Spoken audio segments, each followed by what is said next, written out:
Vorige week dinsdag om rond 6 uur in de ochtend ben ik gearresteerd met als primaire verdenking drugshandel. En een onderdeel vormen van een criminele organisatienetwerk. Zo begon de persconferentie in Moenijn. Net vaak komt een verdachte zelfs bij een verklaring. Ik heb de dingen graag zelf wat in de hand. En ik heb ook gewoon een verhaal te vertellen. En het verhaal wat in de media staat, dat heeft gewoon wel nuancering nodig. Als je naam wordt genoemd in een artikel en het gaat over harddrugs in revolvers en hennenplanten en je wordt als enige genoemd, dan zouden ze zomaar kunnen denken dat al die dingen bij mij thuis zijn aangetroffen.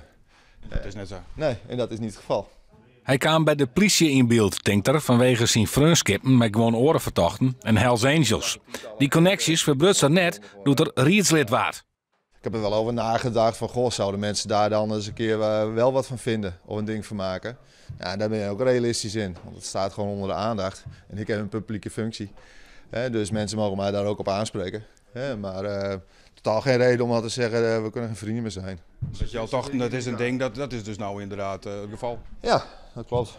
Na die inval is de politie vertrokken met 10 liter flesjes wietolie. Die wienen voor medicinaal gebruik, zou verklaren een emotionele kwam hem nog onder passen. Ik vind gewoon als ik mijn gezin en mijn schoonmoeder die verklaart dan net heel lief, dat was voor mij. Nou, hartstikke lief natuurlijk. En daar doe ik het ook voor. Dus als je me nou vraagt van ja, was het handig? Nou, misschien een beetje naïef.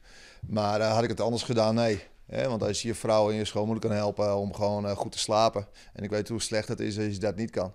Ja, dan hoef ik er niet 2 keer over na te denken om iets te regelen voor ze. Hij wil wel onblijven als rietslid, maar accepteert het ook de consequenties. Nevens de politie bloot Duursma wel vertochten in deze zaak.